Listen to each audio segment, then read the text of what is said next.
Hi class, in this video we're going to change our application that uses a StreamReader to a using clause, which doesn't make a huge amount of change, but I'd like to show you how. So from the last video, I have exercise 13-5. I would like to create a project that's very similar. So let's create a new project in our solution. And I'm going to call this one EX13-6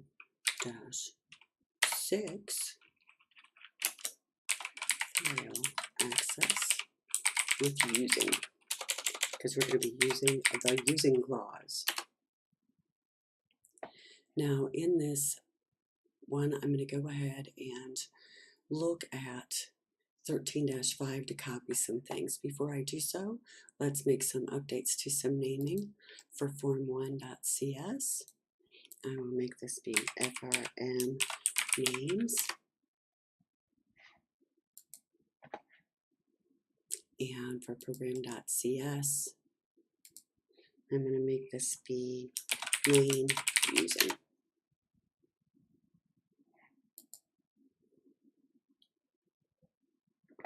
Now on our form, we don't really have enough to make it worth copying from our previous application, but we sure could do that if we wanted to. Do you want me to show you how? I don't want you to get sidetracked by it, but we can try it. If we look at our file access app and go to its form, I can do a Control-A to select all and a Control-C to copy. Go to our new form and Control-V. Now what I ended up with here was just a little bit different of a size, so I'll fix that. And now I have my list box on my form and my label.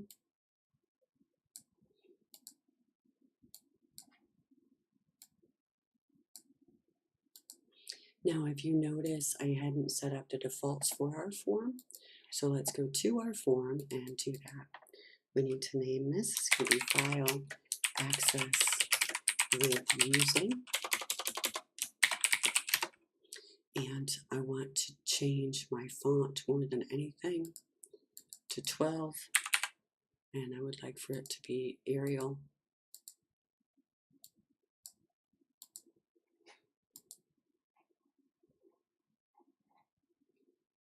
Looks a little better.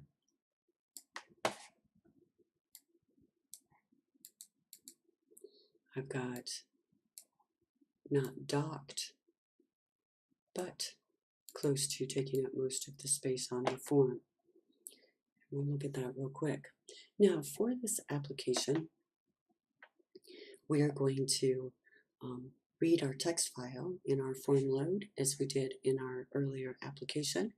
So let's create a form load process. I do see a blank spot on my form, so I'm going to double click that, generate my form load method. Now in my class, I do want a class variable. This is going to be my private. Oh, since we're doing a using, we don't need that. How awesome. So let's eliminate that. With our using clause, we're going to be able to enclose all of our code within the form load. So we don't need to make our variable a class level variable because we don't need to access it from more than one method. So in our form load, we're going to start out allocating a string called inValue to hold our input record.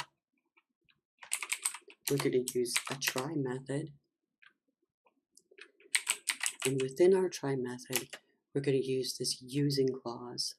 The using clause specifies that whatever comes after the using, which in this case is going to be our StreamReader, do we need to have a using up there? We do.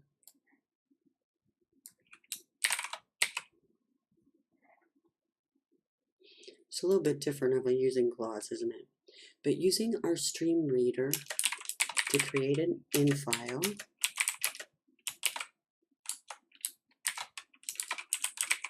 we're going to read that same file, name.txt.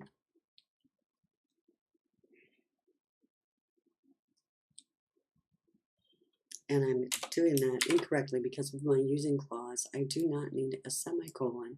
The using is a block, and so I'm going to say, using this input file, do this code.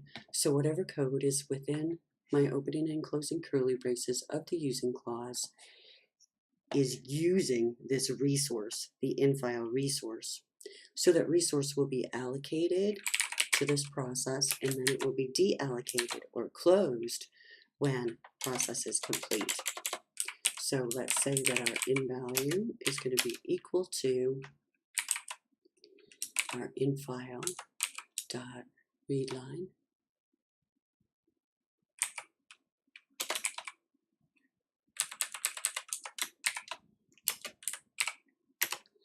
if in file dot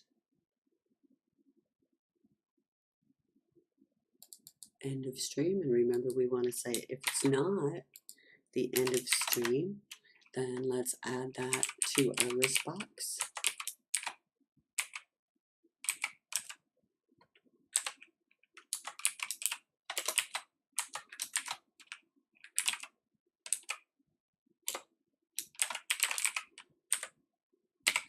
Okay, so we're going to add our input value to our list box, and then we'll read another record from our file.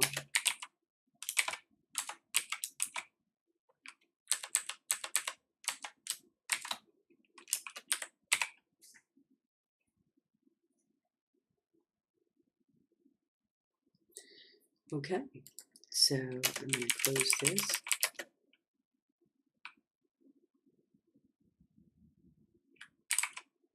And I need this to not be an if, don't I? I need that to be a while, because I want to continue reading until we are out of records in our file.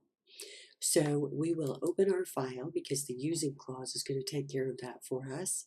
We'll read the file and input our data into this list box. And then when we get to the end of the using clause, our file will automatically be closed and deallocated for us by the using clause. So that's what's great about a using clause, is it takes care of that for us. Now we want to do some catching of errors. First of all, if we get a file not found exception,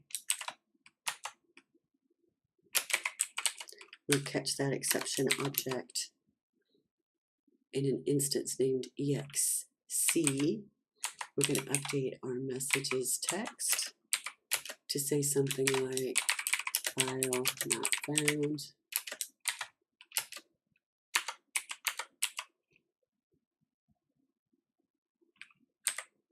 And then we'll add our exception message. Now, if we don't have that kind of error, let's put in another catch, and we'll catch any exception as an object named exc and output that information again to our message.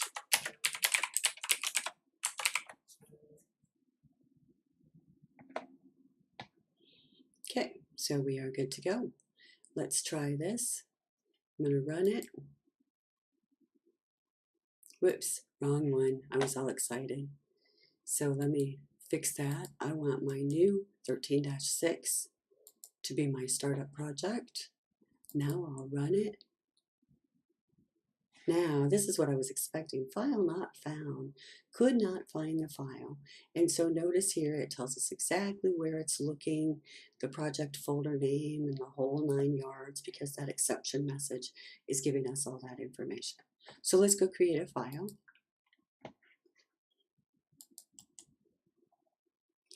I'm going to open this folder in File Explorer, go into my bin debug, and I'm going to create a new text file. Name.txt. Remember, on my View tab, I have my settings set to show that file name extension so that I know that it doesn't have an extra .txt at the end of it.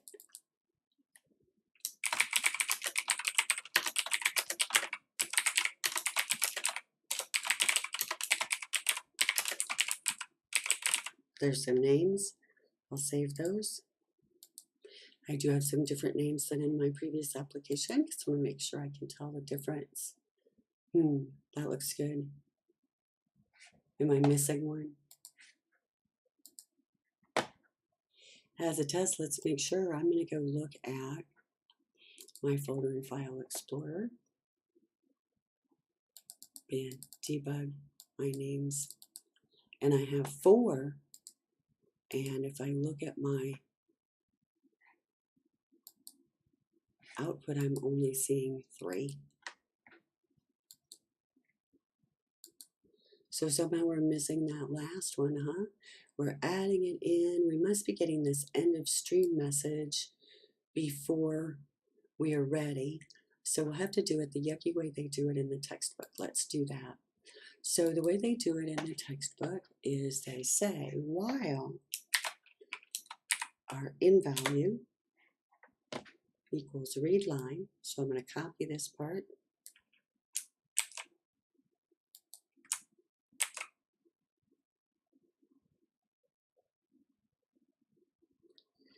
And then at the end, they say not equal null.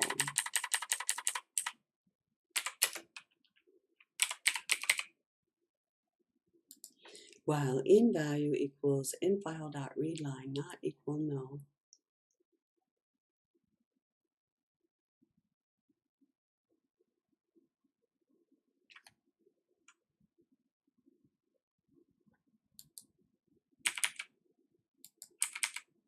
Now, if we're going to put that in our loop like that, we're going to have to comment out those separate reads.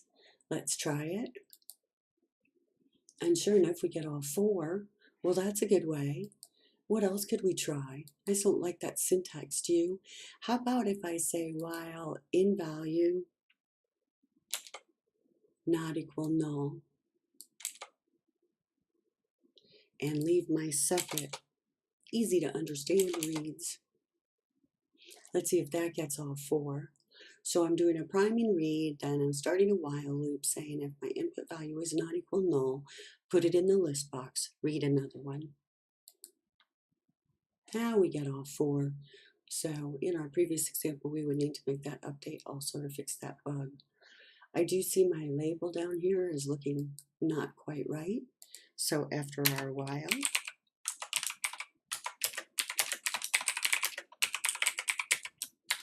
we will set our label to a meaningful message and say our file was loaded.